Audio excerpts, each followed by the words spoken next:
नमस्कार दोस्तों, मैं आप सभी को आज बताने वाला हूँ महाजनपद के विषय में दोस्तों। तो महाजनपद क्या होते हैं, ये कौन-कौन से हैं और कैसे बने, क्या इनको क्या कहा जाता है। तो दोस्तों इस वीडियो को लास्ट तक ज़रूर देखिएगा, तो आप सभी को पूरी तरह से महाजनपद के विषय में समझ में आ जाएगा।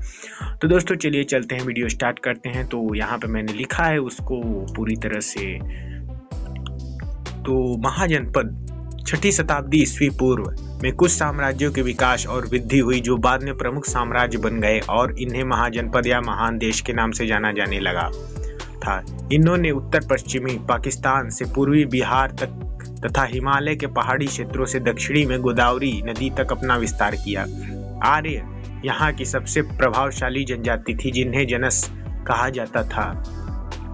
इससे जनपद शब्द की उत्पत्ति हुई थी। यहाँ जन का अर्थ लोग और पद का अर्थ पैर होता है।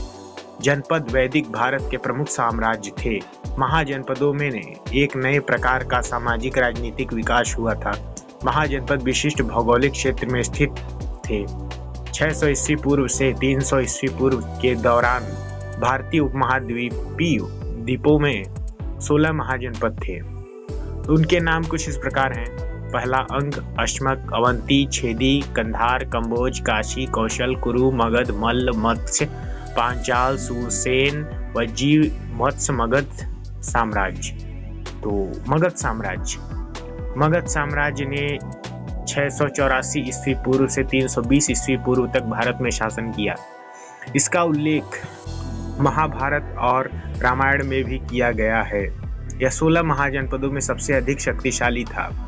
साम्राज्य की स्थापना राजा बृहद्रथ द्वारा की गई थी।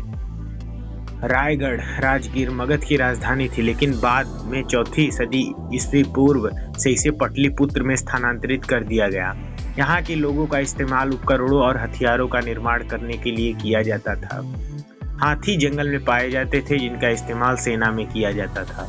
गंगा और उनकी सहायक नदियों के तटीय मार्गों ने संचार के को सस्ता और सुविधाजनक बना दिया था। बिंबिसार, अजातशत्रु और महापद्मा नंद जैसे क्रूर और महत्वाकांक्षी राजाओं की कुशल नौकरशाही द्वारा नीतियों के कार्यान्वयन से मगध समृद्ध बन गया था।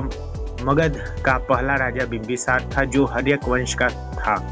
अवंती मगध का मुख्य प्रतिद्वंदी था, लेकिन बाद में यह गठबंधन में शामिल हो गया। शादियों ने राजनीतिक गठबंधनों के निर्माण में मदद की और राजा बिंबिसार ने पड़ोसी राज्यों की कई राजकुमारियों से शादी की। हर्यक वंश यह बृहद्रथ राजवंश के बाद मगध पर शासन करने वाला यह दूसरा राजवंश था। शिशुनाग इसका उत्तराधिकारी था। राजवंश की स्थापना के बाद बिंबिसार के पिता राजा भट्ट द्वारा की गई थी। राजवंश ने 6वीं शताब्दी ईसा पूर्व से 413 ईस्वी पूर्व तक मगध पर शासन किया। हर्यक राजवंश के राजा इस प्रकार थे। तो भाट्य, बिंबिसार, अजातशत्रु, उपयभद्र, अनुरुद्ध, मुंडा, नागदशक, बिंबिसार। तो पहला बिंबिसार ने मगध पर 544 ईस्वी पूर्व से 492 ईस्वी पूर्व तक 52 वर्ष शासन किया। उसने विस्तार की आक्रामक नीति का पालन किया और काशी, कौशल, अंग और के पड़ोसी देशों के साथ कई युद्ध लड़े। बिंबिसार गौतम बुद्ध और वर्धमान महावीर का समकालीन था। उसका धर्म बहुत स्पष्ट नहीं है। बौद्ध ग्रंथों में उल्लेख के अनुसार वह बुद्ध का एक शिष्य था, जबकि जैन शास्त्रों में उसका वर्णन महावीर के अनुयायियों के रूप में था। राजगीर के राजा श्रेनिका के रूप में मिलता है। बाद में बिंबिसार को उसके पुत्र अजातशत्रु द्वारा कैद कर लिया गया, जिससे मगध के सिंहासन पर अधिपत्य स्थापित कर लिया गया था। बाद में कारावास के दौरान बिंबिसार की मृत्यु हो गई। अजातशत्रु ने 492 ईस्वी से 460 ईस्वी पूर्व तक मगध पर शासन किया। उसने वैशाली के साथ 16 वर्षों तक युद्ध किया और अंत में कैटापोल्टस की मदद से साम्राज्य को शिकस्त दी। उसने काशी और वैशाली पर आधिपत्य स्थापित करने के बाद मगध साम्राज्य का विस्तार किया था। उसने राजधानी राजगीर को मजबूत बनाया और 5 पहाड़ियों से घिरी हुई थी, जिससे यह लगभग उद्योग अभेद्य बन गई थी। उदयन उदयभद्र अजातशत्रु का उत्तराधिकारी था। उसका शासनकाल 460 ईस्वी पूर्व से 444 ईस्वी पूर्व तक चला। उसने पटना पाटलिपुत्र के किले का निर्माण कराया था, जो मगध साम्राज्य का केंद्र था। उदयन का उत्तराधिकारी शिशुनाग था। शिशुनाग ने अवंती साम्राज्य का विलय मगध में कर दिया। बाद में उसका उत्तराधिकारी नंद वंश बना और नंद राजवंश का शासनकाल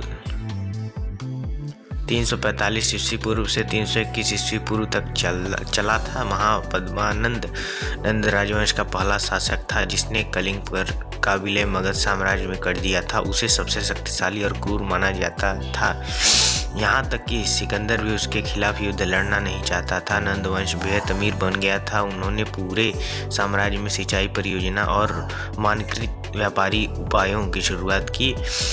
हर्ष और कठोर कराधान प्रणाली ने नंदों को अलोकप्रिय बना दिया था। अंतिम नंद राजा घनानंद को चंद्रगुप्त मौर्य ने पराजित कर दिया। अगर दोस्तों आप सभी को हमारी ये वीडियो पसंद आई हो तो चैनल को सब्सक्राइब कर वीडियो को लाइक करें। तो मिलते हैं दोस्तों अगली वीडियो में, तब तक के लिए जय हिंद, वंदे मातरम।